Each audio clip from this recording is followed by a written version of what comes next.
अच्छा स्टूडेंट्स, अब जो हमारा एरिया है वो कहलाता है मेक और बाय डिसीजंस। ये एक्सटेंशन है हमारे शॉर्ट टर्म डिसीजन मेकिंग में लिमिटिंग फैक्टर एनालिसिस की। हम लोगों ने पहले लिमिटिंग फैक्टर एनालिसिस पढ़ा था। ये उसी का एक्सटेंडेड वर्जन है कि जब हमारे पास रिसोर्सेज लिमिटेड होती हैं तो हमारे पास एक ऑप्शन ये आता है कि we can either make it in house और we can buy it from external supplier, या जिसे हम कहते हैं कि आउटसोर्स कर देना किसी चीज को। हमें यहाँ पर दो चीजें देखनी है कि क्या हम आउटसोर्स सिर्फ इस वजह से कर रहे हैं कि हमें बाहर से सस्ता मिल रहा है, या हम आउटसोर्स इस वजह से कर रहे हैं कि हमारे पास वाकई में लिमिटेड रिसोर्सेज हैं। तो ये दोनों चीजें देखते हुए हमें अपना ये जो पूरा डिसीजन है ये लेना है। तो मेक और बाय डिसीजन ये होता क्या है? मेक और बाय डिसीजन जो है ये इवेल्युएट करता है the financial impact of making the component in house. अगर आप घर पे बनाते हो या अगर आप खुद बनाते हो, अगर आप खुद बनाते हो तो कितने का पड़ेगा, तो कितना खर्चा होगा? अगर आप खरीदते हो तो कितना खर्चा होगा? अगर आप बाजार से खरीदते हो तो कितना खर्चा है? मेक और बाय डिसीजन इसी को देखता है। Organisation sorry, this is done by comparing the relevant cost of making and the component with buying them. अब ये चीज समझने के लिए हमें सबसे पहले ये देखना होगा कि रेलेवेंट कॉस्ट होती क्या है, क्या हमें रेलेवेंट कॉस्ट का पता भी है या नहीं। ऑर्गेनाइजेशंस जो है वो या तो अपने पास खुद चीज बना सकती हैं जो उनको चाहिए है, या तो फिर वो एक्सटर्नल सप्लायर से ले सकती हैं वो चीज जो उनको चाहिए है। ये चीज समझने के लिए आप पहले ये चीज अपने जहन में बिठा लो कि आपको पता होना चाहिए है कि अगर मैं कोई चीज बना रहा हूं तो उसकी रेलेवेंट कॉस्ट क्या है, और अगर मैं कोई चीज खरीद रहा हूं तो उसकी रेलेवेंट कॉस्ट क्या है। जब मैं बनाने की रेलेवेंट कॉस्ट और खरीदने की रेलेवेंट कॉस्ट पर आऊंगा तो मुझे पता चल जाएगा कि क्या मेरे लिए बनाना सस्ता है या खरीदना सस्ता है। अच्छा जी, to make in house means the organization produces the component service itself. यानी कि अगर मैं इन हाउस मैन्युफैक्चरिंग कर रहा हूँ दैट मीन्स कि जो भी मुझे चीज चाहिए है वो मैं खुद बना रहा हूँ ताकि उसको खुद बना के आगे बेच सकूं। To outsource means to buy the component service from an external party. Outsource करने का मतलब ये है कि मैं बाजार से खरीद रहा हूँ एक बंदे से जो मुझे सस्ते में चीज दे रहा है। Make or buy decision with no limiting factor. I believe ये सबसे ज्यादा इंपॉर्टेंट पॉइंट है। With no limiting factor, if no limiting factor influences the decision. यानी कि आपके पास कोई रिसोर्स लिमिटेड होने की नौबत ही नहीं है, सारी चीजें आपके पास वाफर मिकदार में है, एक्सेस में है। The comparison is directly between the incremental cost of making और buying. Incremental cost of making का क्या मतलब है कि भाई मैं जो चीज अलग से बना रहा हूं उसके लिए मुझे कितना खर्चा एक्स्ट्रा देना पड़ रहा है, ये कहलाती है incremental cost of making. With buying, कि जो चीज मैं बाजार से खरीद के लाता हूँ वो मुझे कितने की पड़ती है, ये बाइंग कहलाती है। अब मेकिंग और बाइंग का जब मैं डिफरेंस निकालता हूं तो मुझे पता चल जाता है कि चीज मेरे लिए बनानी ज्यादा आसान, मतलब बनानी ज्यादा फीजिबल है या खरीदनी ज्यादा फीजिबल है। अच्छा जी, for example, if the relevant cost to make a set of button is $4 while buying them externally would cost $3। तो इसका क्या मतलब है कि भाई बाजार से खरीद लो, बाजार से ज्यादा सस्ते में पड़ रही है चीज। खुद सोचो ना, आप एक चीज बना रहे हो घर पे जो आपको $100 खर्चा दे रही है, और वो चीज बाजार से आपको बनी बनाई जो है $20 में या $50 में या चलो $80 में मिल रही है। तो आप बाजार से खरीदना प्रेफर नहीं करोगे क्योंकि बाजार से आपको अभी भी अगर $80 में भी मिल रही है तब भी घर के मुकाबले में आपको $20 सस्ती मिल रही है। तो ऑब्वियसली वो चीज आप बाजार से खरीदनी प्रेफर करोगे। अच्छा, ये एक सिनेरियो था मेरे पास जब मेरे पास मेक और बाय डिसीजन मुझे करना था विद नो लिमिटिंग फैक्टर। दूसरी चीज मेरे पास आती है make or buy decision with a limiting factor. अब यहां पर मेरे पास रिसोर्सेज लिमिटेड हैं। अब जब रिसोर्सेज लिमिटेड है तो मैं किस तरीके से करूंगा?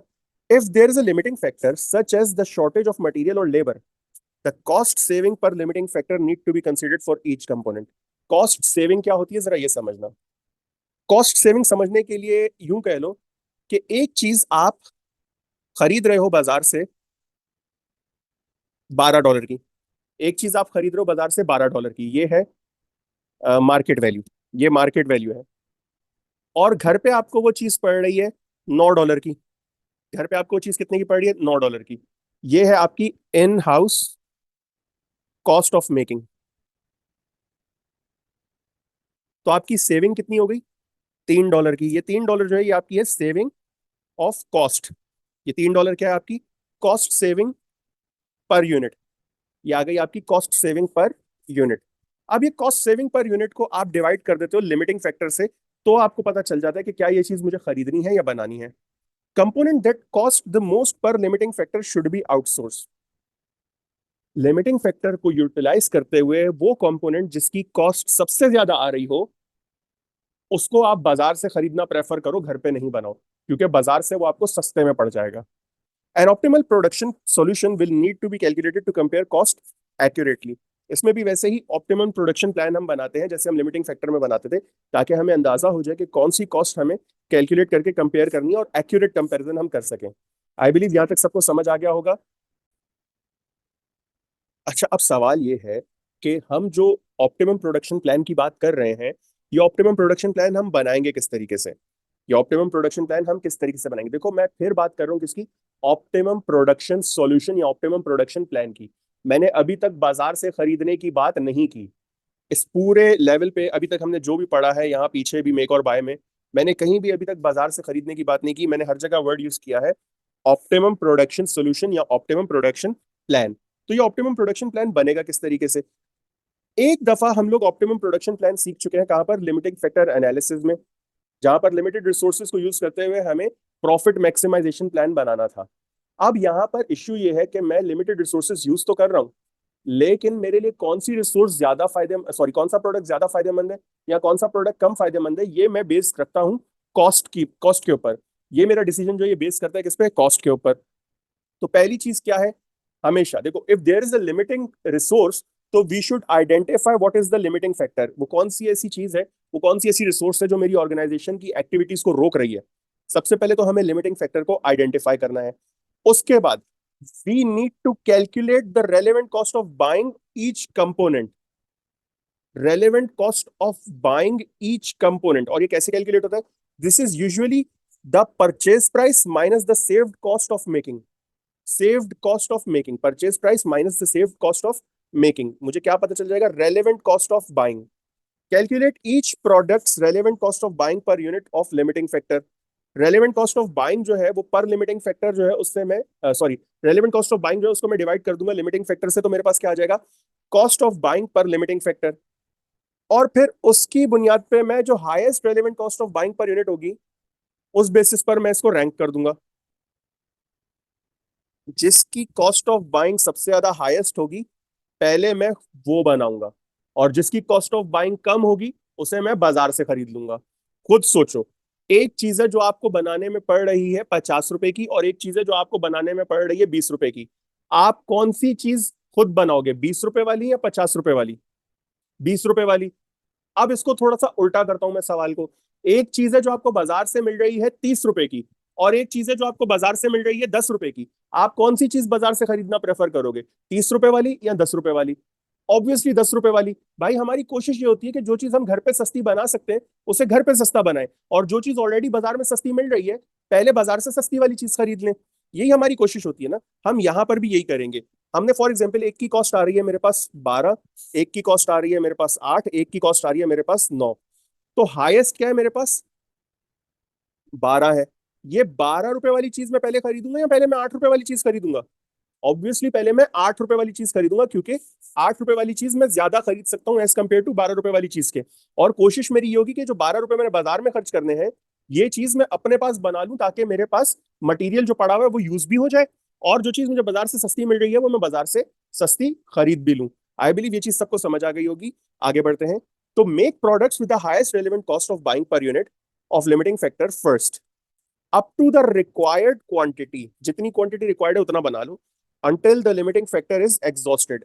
यहां तक कि मेरा लिमिटिंग रिसोर्स जो है वो खत्म हो जाए। इतना बना लो कि मेरी लिमिटेड रिसोर्स जो है वो पूरी फुली यूटिलाइज हो जाए। एग्जॉस्टेड का मतलब क्या है? फुली यूटिलाइज हो जाना। एग्जॉस्ट हो जाता है ना, जब आपका दिमाग पूरा यूटिलाइज हो जाता है तो आप बोलते हो आई एम एग्जॉस्टेड। इसी तरीके से लिमिटेड लिमिटेड रिसोर्सेज जब फुली यूटिलाइज हो जाएंगी तो वो एग्जॉस्ट हो जाती हैं। और फिर उसके बाद by any shortfall of required components, फिर जो भी आपके रिक्वायर्ड कंपोनेंट्स हैं उनको आप खरीद लो। आई बिलीव ये चीज सबको समझ आ गई होगी। अच्छा, अब हमारे पास यहाँ पर दो सवाल हैं। एक सवाल मैं करवाऊंगा आपको लिमिटिंग फैक्टर का, और दूसरा सवाल मैं आपको करवाऊंगा मेक और बाय डिसीजंस का। अब सवाल कुछ ये है, देखो सवाल सेम है पूरा, बट एक में मुझे लिमिटिंग फैक्टर से ऑप्टिमम प्रोडक्शन प्लान बनाना फॉर मैक्सिमाइजिंग द प्रॉफिट, और दूसरे में मुझे मेक और बाय डिसीजन को यूज करते हुए ये बताना है कि कौन सी चीज मुझे बनानी चाहिए और कौन सी चीज मुझे खरीदनी चाहिए है। तो ऐसा है कि ABC PLC manufactures and sells a single product cupcake. During the recent annual general meeting, the board of director of ABC decides to launch two new products, muffin and donuts.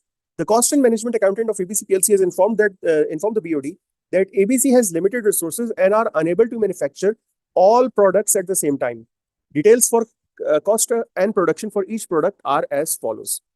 मेरे पास ये डिटेल्स है cupcake, muffins और donuts की, और मुझे ये बताना है कि मैं क्या चीज बनाऊं कि मेरा प्रॉफिट जो है वो मैक्सिमाइज हो जाए। अब इसमें लिखा हुआ है कि details for limited resources are as follows. ये रिंग सिनेरियो वन में मुझे एक चीज गिवन है, सिनेरियो टू में मुझे एक चीज गिवन है। सिनेरियो वन में कंप्लीट कर लूंगा और मैं उम्मीद करता हूँ कि सिनेरियो टू जो है वो सारे स्टूडेंट्स मुझे कंप्लीट करके और भेज देंगे। अब ये किस तरीके से होता है देख लेते हैं। सिनेरियो वन में मेरे पास जो मटेरियल अवेलेबल है that is 500,000 KGs. Scenario one में मेरे पास जो लेबर आवर्स गिवन है वो है 480,000 आवर्स। सवाल ये है ये तो अवेलेबल है, मुझे चाहिए कितना था। ये मेरे पास क्वेश्चन आ गया है पूरा। क्वेश्चन में हमारे पास स्टेप्स क्या होते हैं। जब मैं लिमिटिंग फैक्टर की बात करता हूं तो मेरे पास पहला स्टेप होता है आइडेंटिफाई लिमिटिंग फैक्टर। अच्छा, मुझे डिटेल्स गिवन है मटेरियल और लेबर की, दैट मींस इन दोनों में से ही कोई एक मेरा लिमिटिंग फैक्टर है। तो पहले मैं बात करता हूं मटेरियल पर और दूसरे में मैं बात करूंगा लेबर पर। अवेलेबल कितना है मेरे पास? मटेरियल अवेलेबल है मेरे पास 500,000 केजीज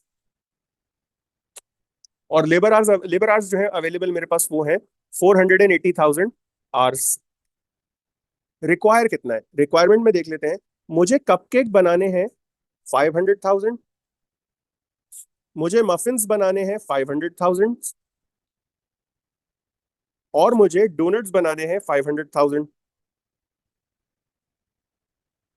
मटेरियल जो एक यूनिट पर लग रहा है, मटेरियल जो एक यूनिट पर लग रहा है दैट इज 0.25, 0.35 एंड 0.25।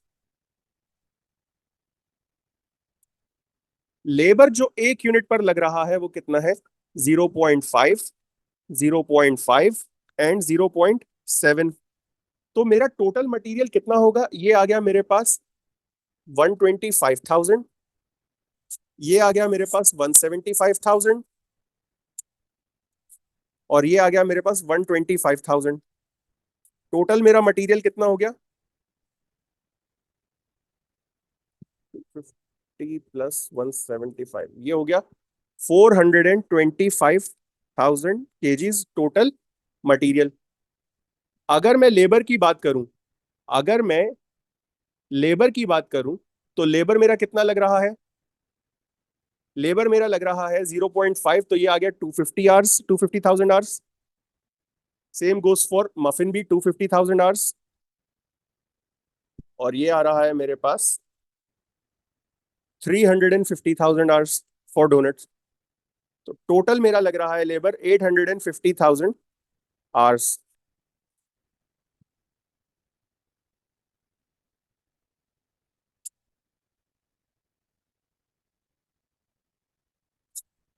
अब आप खुद सोचो, मेरे पास अवेलेबल है 500,000 केजीज ऑफ मटेरियल, चाहिए मुझे कितना? 425,000। तो ये तो मेरे पास सरप्लस में है। मेरे पास लेबर आवर्स अवेलेबल है 480,000, चाहिए मुझे कितने? 850,000। तो ये मेरे पास है डेफिसिट। तो लिमिटिंग फैक्टर क्या आ गया मेरे पास? लेबर आ गया, मैंने ये तो आइडेंटिफाई कर लिया। दूसरा स्टेप क्या होता है? दूसरा स्टेप होता है कंट्रीब्यूशन पर यूनिट कैलकुलेट करने का।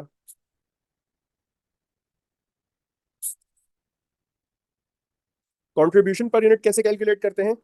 Selling price minus variable cost per unit.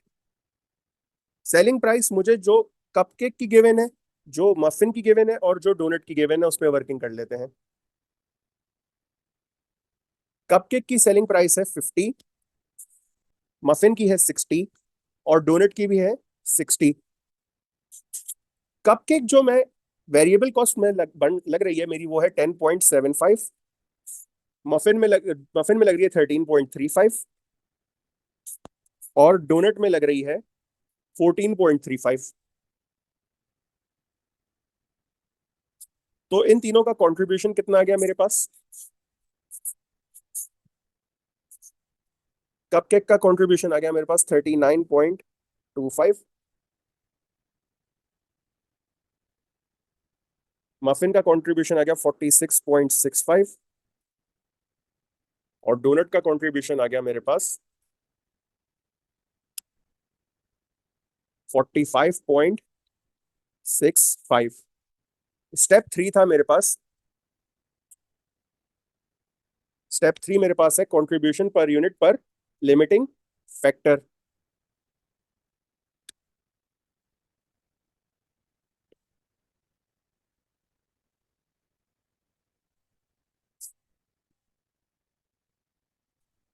मेरे पास कंट्रीब्यूशन पर यूनिट कितना है 39.25 कपकेक का। मफिन का कितना है 46.65 और डोनट का है 45.65। लिमिटिंग फैक्टर है मेरे पास लेबर। मेरे पास लिमिटिंग फैक्टर क्या है लेबर है। लेबर आवर्स कितने लग रहे हैं मुझे कपकेक पर 0.5, मफिन पर 0.5, डोनट पर 0.7। ये कितना हो गया मेरे पास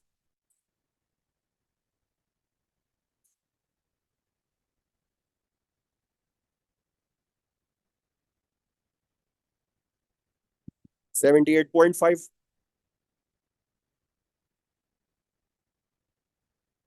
93.3 और ये हो गया 65.21। अब मैं कंट्रीब्यूशन पर यूनिट पर लिमिटिंग फैक्टर की बेस पर रैंकिंग करूंगा कि मुझे कौन सा पहले बनाना है कौन सा बाद में बनाना है। अगर देखा जाए तो मेरा सबसे ज्यादा कंट्रीब्यूशन किस पर आ रहा है मफिन पर। तो muffin should be made first, cupcake should be made second and doughnut should be made third. अब मैं बनाऊंगा ऑप्टिमम प्रोडक्शन प्लान।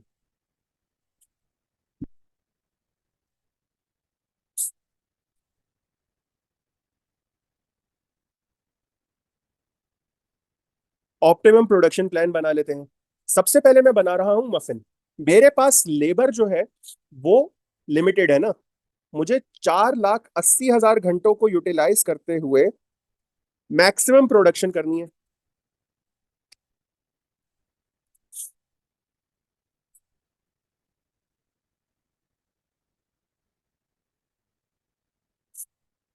4,80,000 घंटों को यूटिलाइज करते हुए मुझे प्रॉफिट मैक्सिमाइजिंग करनी है। किस तरीके से करूंगा। सबसे पहले मैं बना रहा हूं मफिन। मफिन के टोटल बनाने हैं मुझे 5,00,000 units.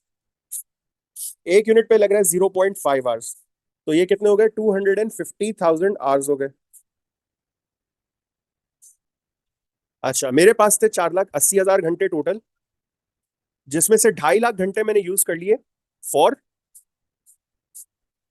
For 500,000 units of muffin. मेरे पास पीछे बचे कितने, मेरे पास बचे 2,30,000 घंटे।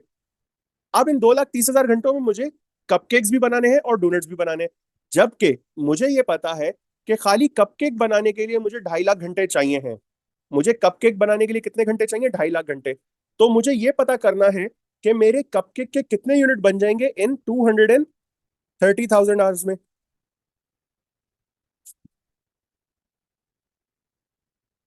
ये मैं कैसे पता करूंगा देख लेते हैं। एक यूनिट बनाने पे मुझे आधा घंटा लग रहा है। तो 2,30,000 यूनिट्स, 2,30,000 घंटों में मैं कितने यूनिट्स बना लूंगा ये मुझे फाइंड आउट करना है। कैसे करेंगे। एक्स बराबर हो जाएगा 230,000 डिवाइडेड बाय 0.5। तो ये आ जाएगा मेरे पास 460,000 यूनिट्स ऑफ कपकेक्स। ये मेरे पास आ गया 5,00,000 units of muffin and 460,000 units of cupcakes. तो मेरा जो ऑप्टिमम प्रोडक्शन प्लान बना वो क्या बना।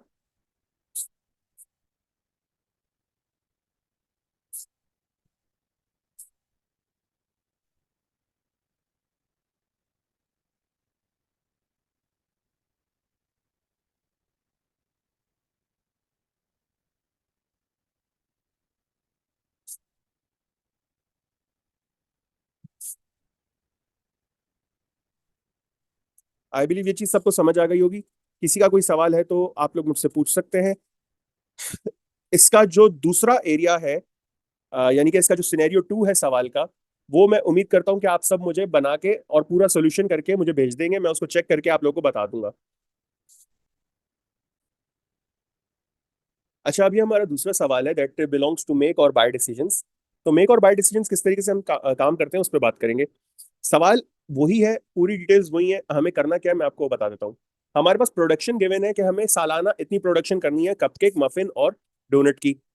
अगर मैं वेरिएबल कॉस्ट देखूं, यानी कि जब मैं घर पे बना रहा हूं तो मेरा इतना खर्चा आ रहा है, अगर मैं घर पे बनाऊं चीज को या मैं अपनी फैक्ट्री में बनाऊं तो मुझे इतना खर्चा चाहिए है। अलबत्ता अगर मैं बाजार से खरीदता हूं तो मुझे इतने का पड़ रहा है ये सामान। मटेरियल एक यूनिट पे लग रहा है 0.25, 0.35 और 0.25। लेबर एक यूनिट पे लग रहा है 0.5, 0.5 और 0.7। तो मुझे ये तो पता है कि मुझे टोटल मटेरियल कितना चाहिए है। मुझे टोटल मटेरियल चाहिए है 4,25,000 केजीज।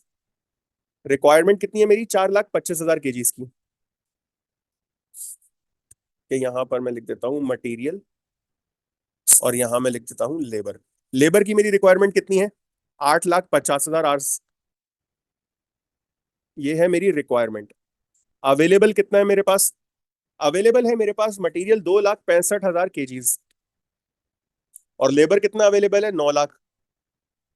तो मुझे सबसे पहले तो ये पता चल गया कि मेरे पास एक लिमिटिंग रिसोर्स है, और वो लिमिटिंग रिसोर्स है मटेरियल। क्योंकि मटेरियल मेरे पास है डेफिसिट में। मटेरियल मेरे पास है डेफिसिट में, तो मुझे 2,65,000 केजीज को किस तरीके से यूज करना है कि मेरा प्रॉफिट मैक्सिमाइज हो जाए, इस पे अब बात करते हैं। अब हम इस पे बात करते हैं। चलो, मैं यहां से सवाल को कॉपी करता हूं।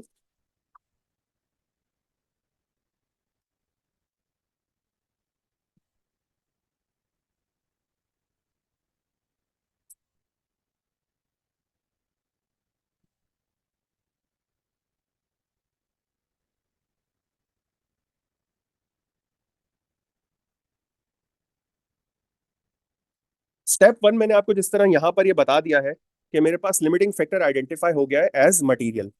स्टेप वन मेरे पास लिमिटिंग फैक्टर आइडेंटिफाई हो गया एज मटीरियल। स्टेप टू पर आते हैं। स्टेप टू क्या है? Incremental cost of buying. Step two क्या था? Incremental cost of buying. Incremental cost of buying मैं कैसे निकालूंगा? बाजार से मुझे कितने का पड़ रहा है? कॉस्ट ऑफ बाइंग बाजार से कितनी है? 13, 17.5 एंड 19.5। तो ये आ गया 13, 17.5 and 19.5। Cupcake, muffin and doughnut. मेरे पास इन हाउस कितनी कॉस्ट आ रही है? 10.75, 13.35 एंड 14.35। इंक्रीमेंटल कॉस्ट कितनी है मेरे पास? 3.75। अच्छा, इसकी आ रही है 17.5, 4.15,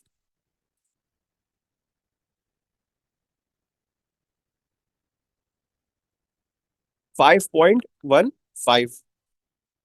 अच्छा जी, अब ये देख लेते हैं कि इस पे लिमिटिंग फैक्टर कितना लग रहा है। तो हमने क्या करना है अब? Incremental cost per unit per limiting factor. ये आ गया मेरे पास step three. 3.75 for cupcake, 4.15 for muffin and 5.15 for donut. एक कपकेक पे मेरा कितना मटेरियल लग रहा है? 0.25। एक मफिन पे लग रहा है 0.35 और एक डोनट पे लग रहा है 0.25। तो मेरे पास कितना आ गया? ये 3.75 डिवाइड बाय 0.25, दैट इज 15, 11.85,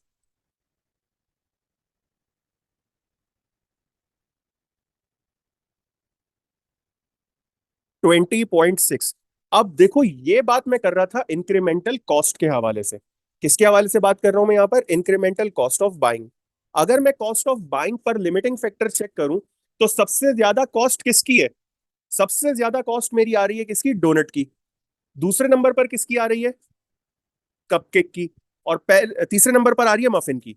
मैं रैंकिंग कैसे करूंगा? अगर कोई मुझे बोलता है कि आप मुझे प्रोडक्शन प्लान बताओ, आप मुझे क्या बताओ? प्रोडक्शन प्लान बताओ। तो ये मेरे पास आ गया कपकेक, यहां आ गया मफिन और ये आ गया डोनट। कपकेक की प्राइस कितनी है?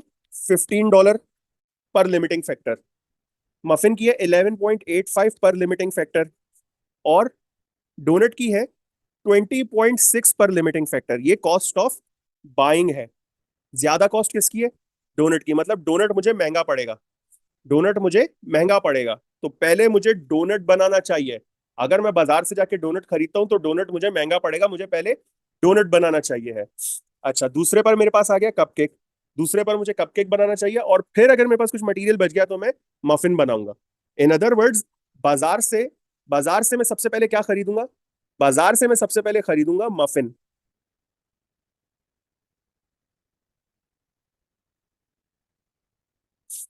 दूसरे नंबर पर मैं क्या खरीदूंगा सबसे उसके बाद? कपकेक।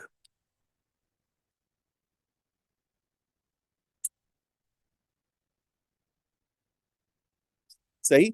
ये है to be manufactured in house.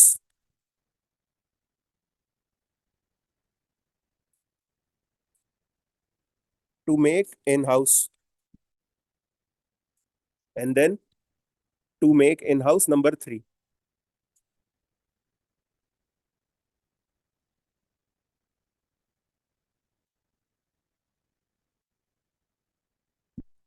I believe ये चीज सबको समझ आ गई होगी। इसके बाद आपने ऑप्टिमम प्रोडक्शन प्लान बनाना है, जैसे आप नॉर्मली बनाते हो।